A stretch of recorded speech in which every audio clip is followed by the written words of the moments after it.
Mga kaibigan, sa talatang ito po na ating binasa ay wala pong sinasabi si Propeta Isaias na ang bata ang tatawaging kamangha-mangha, tagapayo, makapangyarihang Diyos, walang hanggang Ama, Pangulo ng Kapayapaan.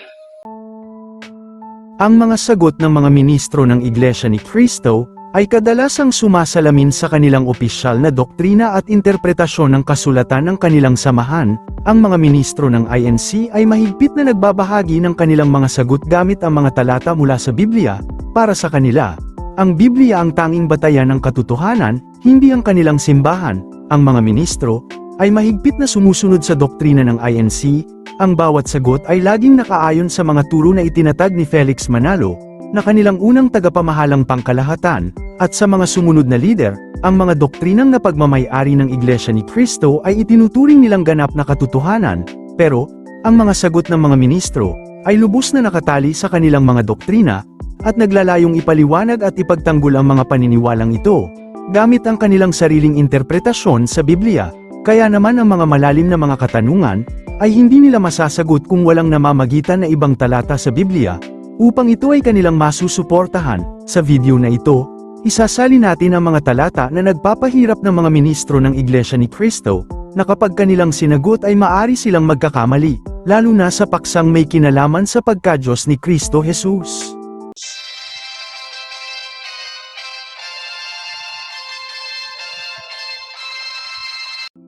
Bago po natin tuklasin ang mga katanungan na hindi na masasagot ng mga ministro ng Iglesia ni Cristo, uunahin natin ang kanilang pagtanggi sa katotohanan na si Kristo ay ganap na eksestido na sa lumang tipan pa lamang. Ito ay upang makalusot ang kanilang pangangaral na si Kristo ay nagmumula lamang sa bagong tipan. Sa tuwing makikita natin na sila ay nagsasalita at nagpapatunay na si Kristo umano ay hindi pa eksestido sa lumang tipan, para bang kinukuha na lamang nila sa pangiti-ngiti at sa pilitan ang kanilang sinasabi. Katulad na lang sa talatang, bago pa ipanganak si Abraham, ako ay ako na, sa Juan Kapitulo 8 versikulo 58. Iginigiit ng INC na hindi ito nangangahulugang si Kristo ay may pagkaka-Diyos, o siya ay si Yahweh. Sa halip, binibigyang kahulugan nila ito bilang pagpapahayag na si Kristo ay nauna lamang sa pag-iral kaysa kay Abraham.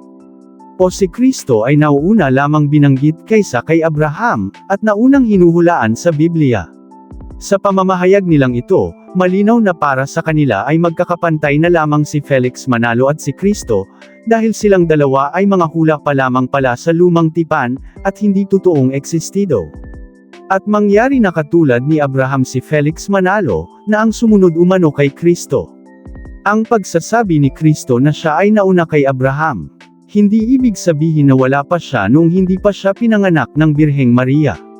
Ang Isaias Kapitulo 45 versikulo 15 ay nagsasabing, katotohanang ikaw ay Diyos na nagkukubli, o Diyos ng Israel, na tagapagligtas.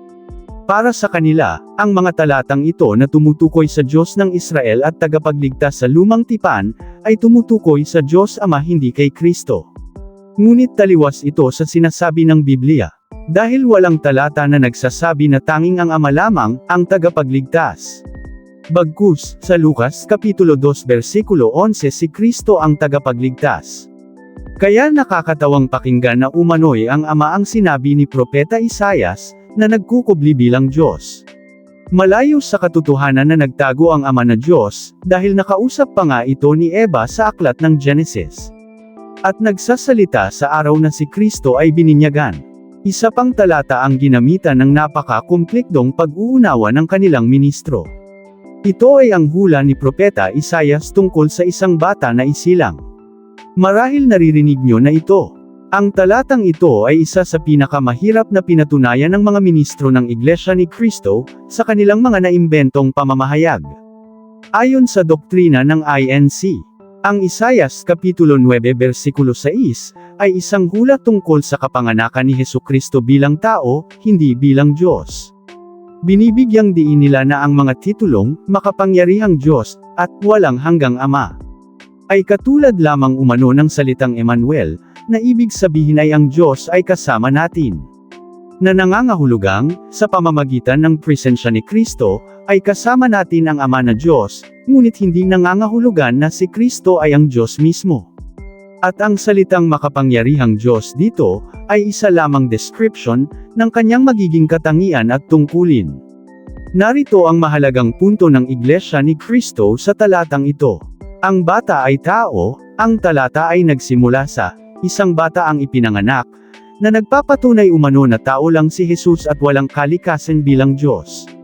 Sa madaling salita, para sa INC, ang Isaias Kapitulo 9 versikulo 6, ay nagpapakita ng kadakilaan ni Kristo bilang anak ng Diyos lamang, at tagapagligtas, ngunit hindi nagtuturo na siya ang Diyos na makapangyarihan. Ang kanilang pag-uunawa sa talata na ito, ay nakafocus lamang sa Ama. Pero ang Biblia ay nakafocus naman tungkol sa anak, ang siyang makapangyarihang Ama. Para bang bawal sa INC na tawaging ama ni Propeta Isaias si Kristo. Ginawa ng mga ministro na sinungaling si Propeta Isaias, na hindi daw nito sinabi na ang bata ay Diyos. Katulad lamang daw ni Abraham nang siya ay tinawag na ama, ngunit hindi ibig sabihin na siya na umano ang ama na Diyos. Ganon din daw si Kristo, tinawag na ama ayon kay Propeta Isaias, ngunit hindi ibig sabihin na siya ang ama na Diyos. Subalit, ang sinabi ng talata, ay may isang bata na isisilang na matatawag na makapangyarihang Diyos. Ang tanong, sino ang isilang na bata na tawaging Diyos na makapangyarihan? Kung paniniwalaan natin ang mga ministro, na ang ama ang tinutukoy sa talatang ito. Wala naman tayong mababasa na ang ama, ay isilang ng babaeng birhen, kundi si Kristo lamang. Marami pang mga talata mula sa Biblia, na minsan nang ginamit ng mga mahuhusay na mga debatedor na Katoliko, na hindi mabigyan ng tiyak na kasagutan ng mga kaanib ng Iglesia ni Kristo, sa tuwing may debateng nagaganap. Katulad na lang ng naririnig kong pampubliko na debate dito sa lugar namin. Natatandaan ko pa ang tanong ng isang Katoliko, para sa isang kaanib ng Iglesia ni Kristo. Sino ang may karapatan na magtatag ng iglesia, si Kristo ba, o si Felix Manalo? Napansin ko na lahat ng mga kaanib ng iglesia ni Kristo, kapag tinatanong tungkol sa kung sino ang nagtatag ng kanilang iglesia, sagot agad nila ay si Kristo, hindi si Felix Manalo.